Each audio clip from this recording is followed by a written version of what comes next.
Welcome to another edition of Discover Cape.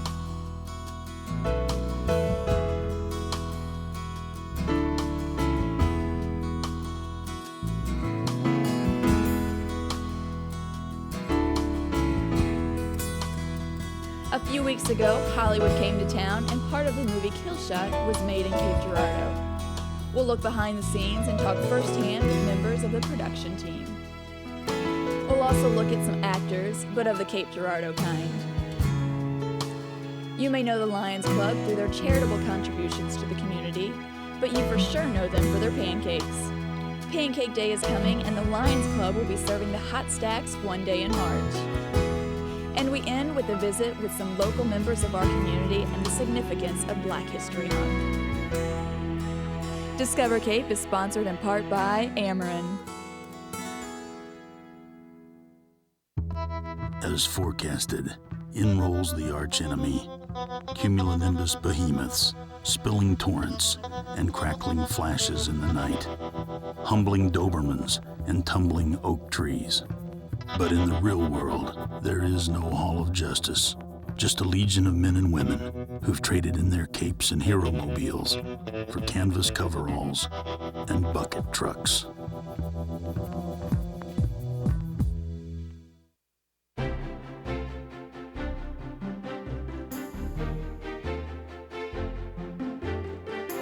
First up, part of the movie Killshot was filmed here, and we talked with several of the people who were involved behind the scenes.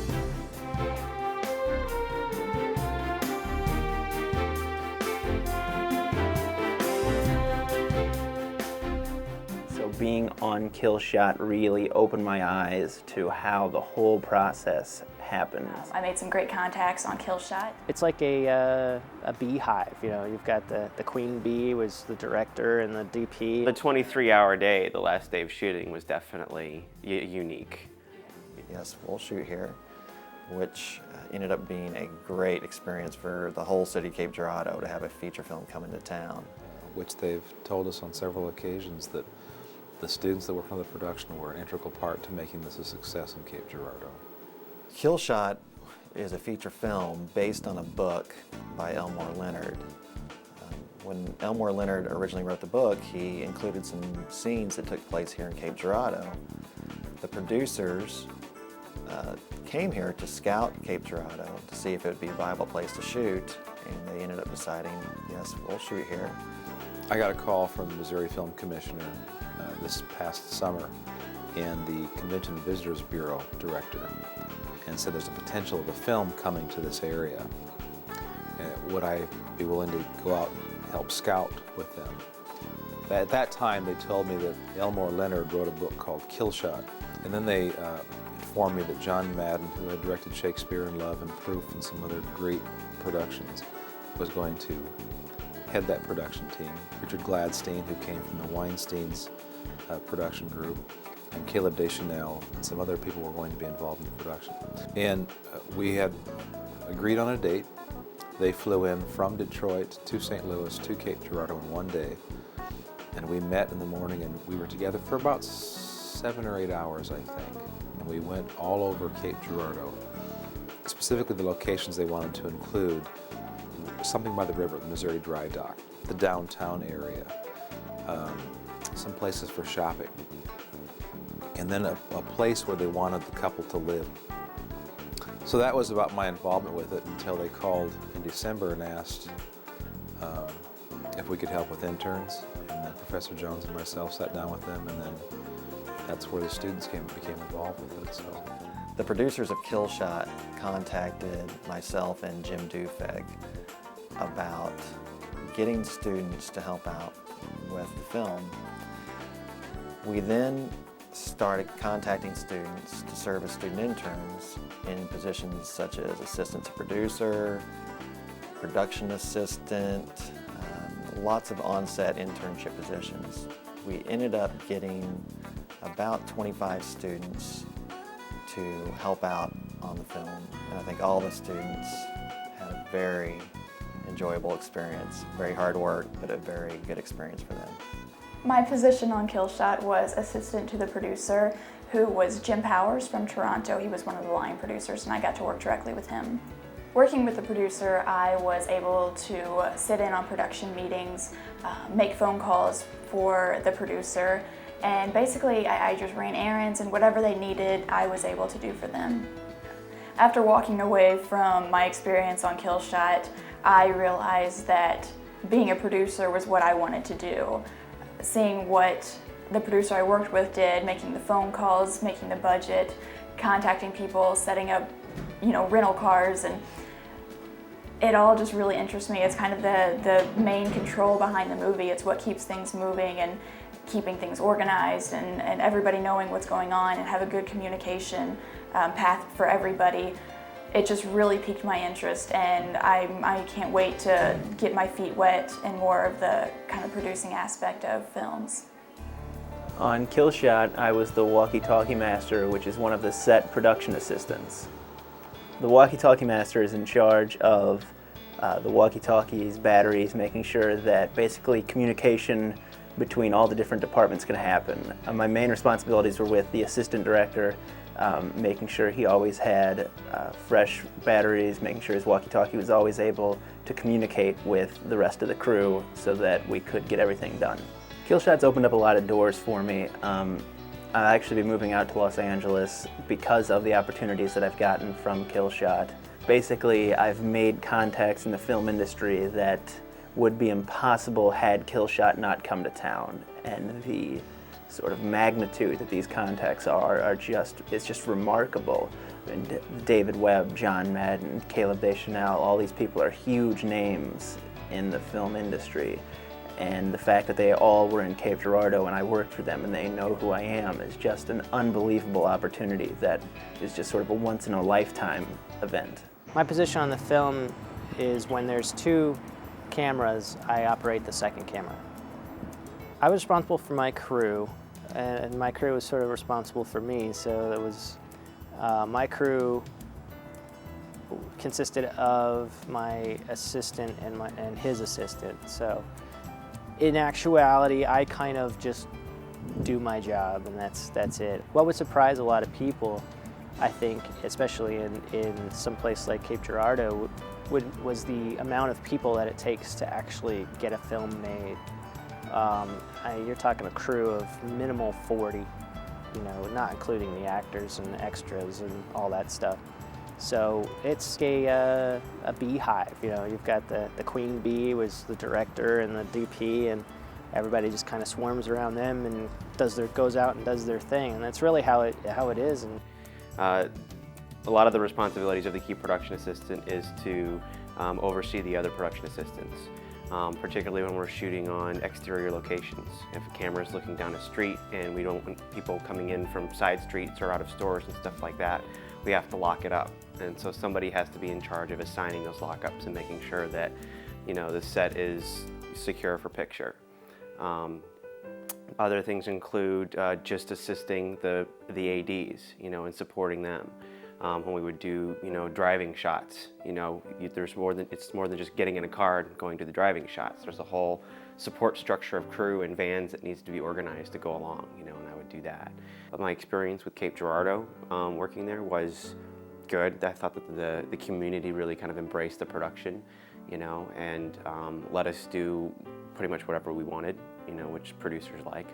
And everybody was very cooperative in letting us, close down, downtown Cape Girardeau and do everything we needed to do, and without people getting, really upset that they were being inconvenienced. Movies come into town and they, it's a big pain in the butt, And when you work in larger cities, particularly like New York and LA and to some extent Chicago, you go and you shut down a street, the PAs that are on the lockups are dealing with irate people constantly.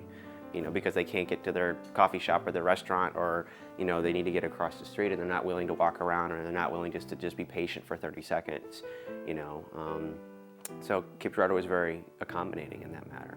On top of that, the interns that we got from SEMO, we couldn't have done the production without them. It was just, it would not have happened, and I hope they realize how much of an asset they were to the production.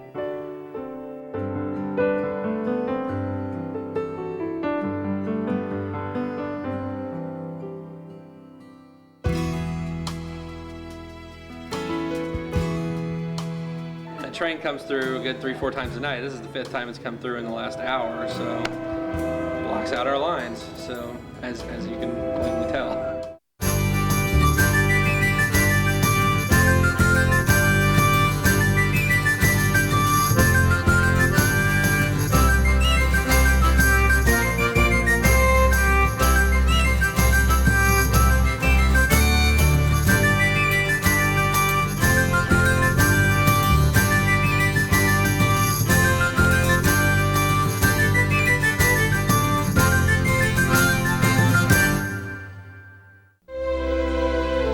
They've stormed beaches and freed countries. They've raised our flag and our hope. They've been called leathernecks. They've been called devil dogs. But above all, they're called Marines.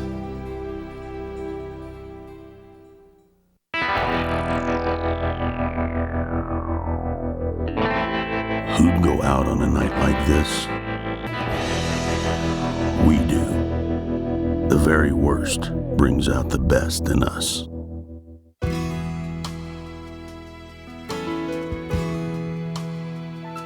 If you like local theater, you'll love the River City Players. These actors have tackled plays from the sublime to the absurd. They are volunteers who are dedicated to the art of the stage.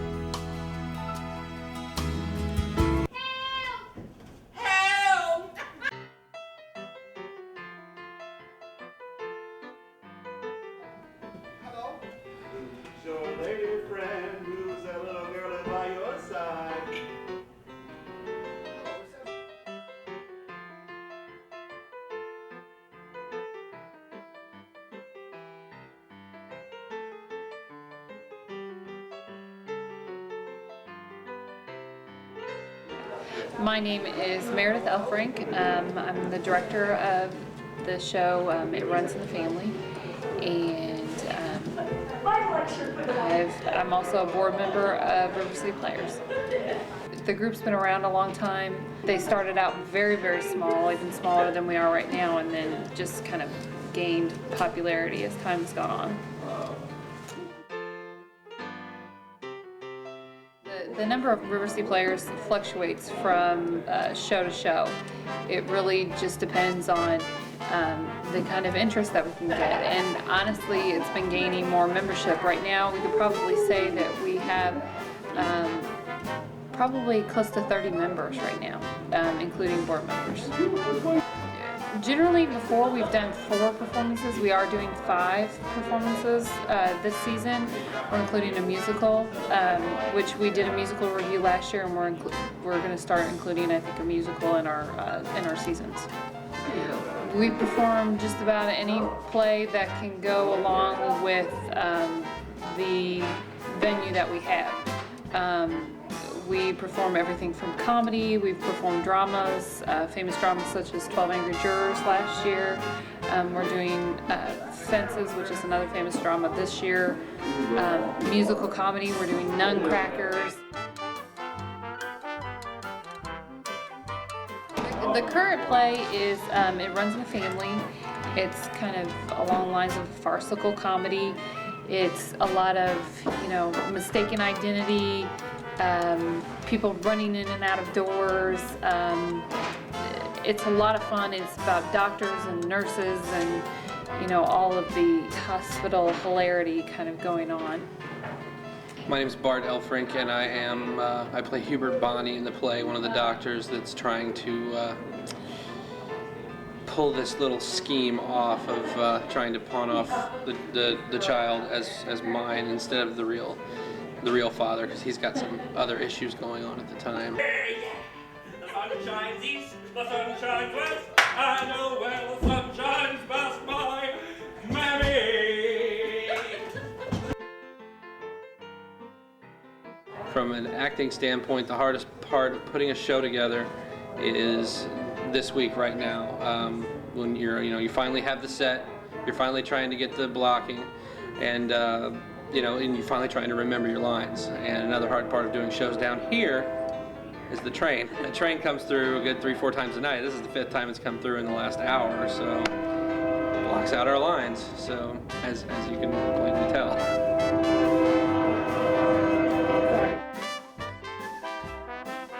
The budgets for the shows are very minimal.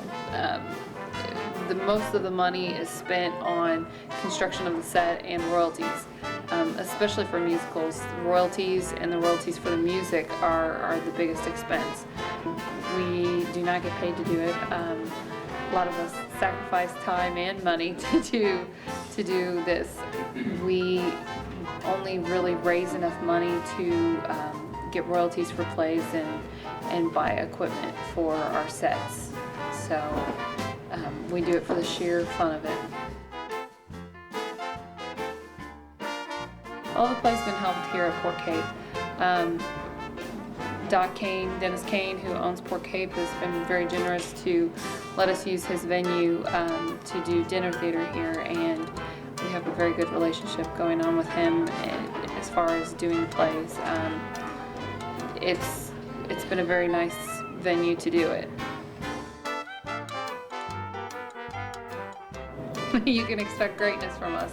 You can expect us to expand on the types of plays that we do. We're hoping to expand in the community, getting a little more community awareness of us, because oddly enough, a lot of people don't even know that we're down here, don't even know that we're an option for something to do. We're just hoping to get a little more popularity.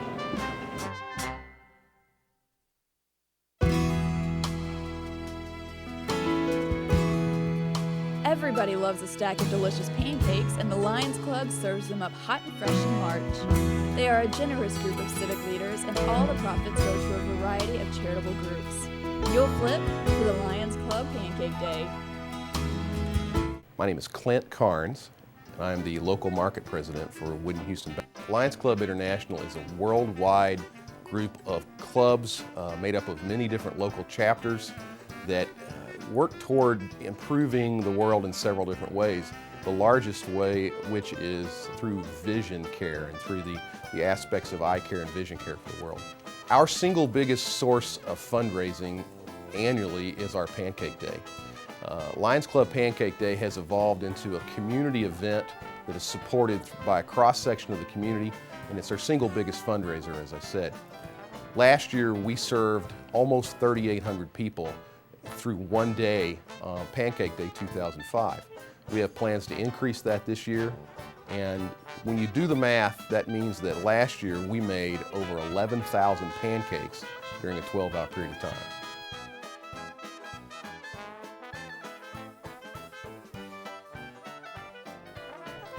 Where else can you have a meal for $3 but at Pancake Day?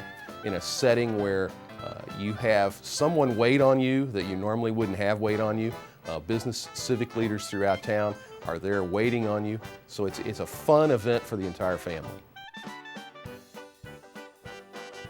From a club standpoint is the fact that we do have a committee set up to take care of all the aspects of making, distributing, eating, and cleaning up pancakes.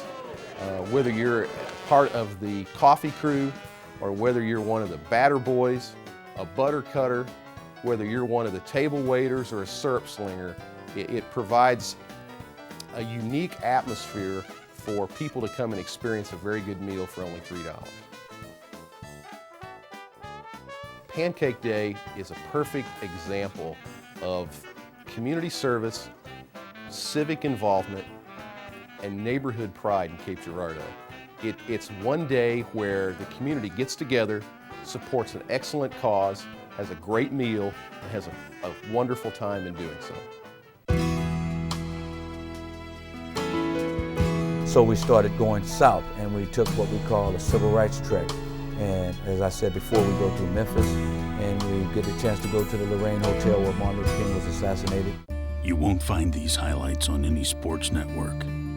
Tonight, no medals will be handed out, and no trophies to hoist. These are not made for TV games, but when you've got a deep freeze full of 16-ounce ribeyes, pork roasts, and venison sausage, you'll be cheering them on nonetheless. After all, in the untelevised wake of the storm, there's much more at stake than frozen steaks.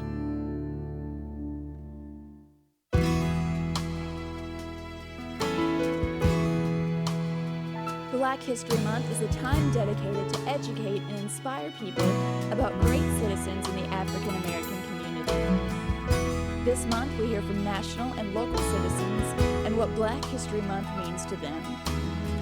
I have a dream. My 4 little children will one day live in a nation where they will not be judged by the color of their skin, but by the content of their character. I have a dream today.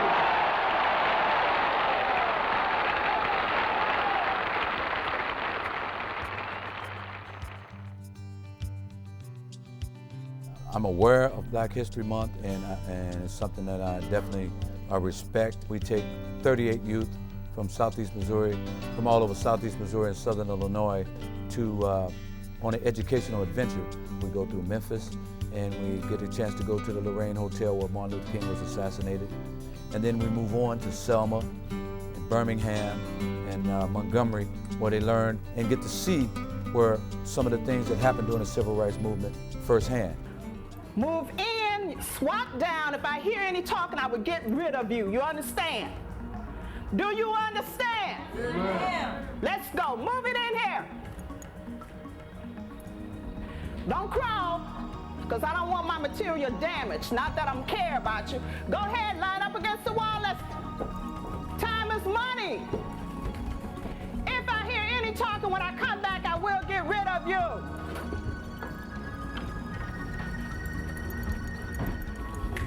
Come with me. I don't need you all anymore. I have to get rid of you. Come on, you're slowing me down. Okay. Shh. And guess what? You all was just on that boat for about, 5 minutes? Can you imagine your ancestors being forced to lay in a boat tighter than what we experienced for as long as 3 months? You only got a glimpse of what they went through. Only a glimpse. And you knew at one point or another you were going to get out of there, right? Right? I think it's important for kids to know that it's not about really the color, it's about the cause. If they understand, what it is to be an American, because being a true American to me is being a person that's colorblind, more or less, and we all stand for democracy and freedom and liberty and the things that America stands for. If Martin Luther King were here today, I feel personally that he would be very pleased with a lot of things that have happened and the changes in society as a whole. For example, when he was there talking about the injustices and things of that nature, you didn't have people like myself in the high positions. You didn't have blacks and whites eating in the same restaurants and at the same counters, even with the bus boycott and things of that nature. Blacks are in the higher positions. The opportunity is there if you really work for it, if you go through college. Those things were not present as much as they are today. So I think that the gigantic leaps and bounds have been made, and I think one of his caliber would definitely be pleased with the way things are going at this time. This store here been here over 80 years. The oldest store in Cape Girardeau up and running. Cause a lot of big chain stores done ran the old country stores out of business. But people come here and see the decorations I got in here, and I do business old-fashioned way. People like that love that I show here. See, a lot of big stores, you don't feel that love. But you feel love when you come to old country store because they know I'm gonna treat them right and respect them. The old-fashioned way a long time ago, handshake did it. And so that's why people get happy, because I treat them right, and I respect them, because they always get a dollar somewhere else. But the dollars I do get here, I thank God for them because they could went somewhere else. But this is an American dream that people own their own business. I know the reason why we got Black History Month is because everybody don't get treated equal on this earth, which everybody should. Okay, but everybody get treated equal on this earth, It won't be no Black History Month. It'll be 12 months of love and 12 months of joy for all races. See, God's a rainbow God. When God made people, he made people. But what it is, when people discriminate against individuals because they're fat, skin, or black or white, it's pride. And pride is exaltation of oneself. But integrity lets you humble yourself. I like to see more integrity come to Killshot, Missouri. That's what I like to see. Not only Killshot, Missouri, the whole world that God made. I mean, I think Black History Month is an excellent opportunity for people to learn more about our history. Black History Month will probably become a more important event on campus because we'll have more students who we will need to get active and involved during that time frame, and we have a lot of educating to do. I mean, not only do we need to educate the general student body about the past contributions of African Americans and other ethnic minorities, we also need to do it for the minority students because a lot of those students don't get those things in their high schools. So we want to make sure that we continue to have a pretty good Black History Month on campus. We try to make sure we have a variety of speakers for Black History Months. First and foremost, we try to bring on people who will shed some light on the past of Black history in our country and try to get our students to look and see what people have to go through to get to where we are today. But I hope that what I share tonight will somehow inspire all of us to do better, become better, and maybe to work to create the nation that he envisioned, where freedom and justice and equality would become real for all humankind. I was 10 years old when my father was killed. That was the most traumatic experience that I had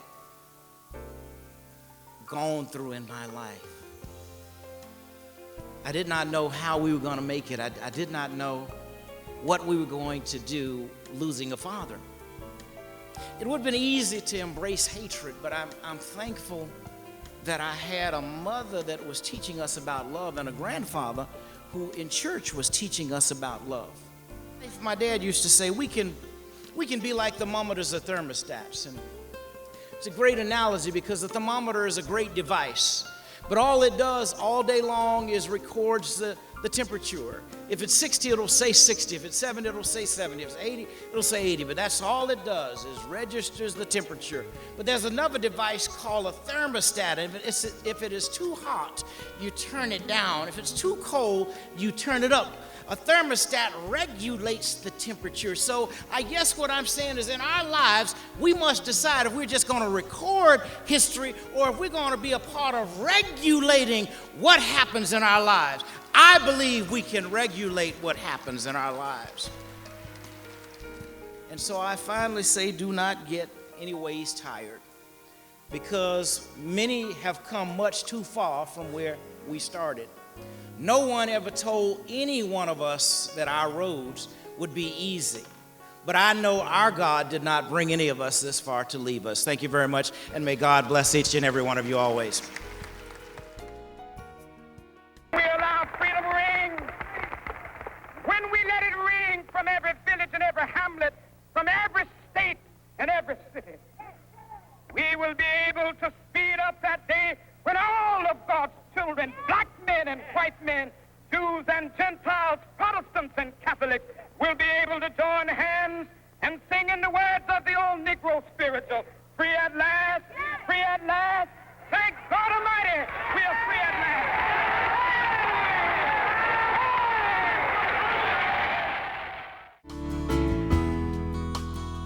Thanks for tuning in to this edition of Discover Cape. Next month, we'll discover an award-winning documentary on the 1904 World's Fair in St. Louis and revisit the hidden treasures from the World's Fair that are housed in the University Museum.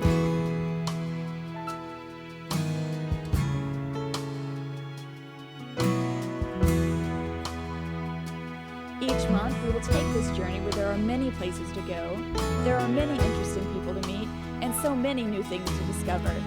Join us again as we discover Cape.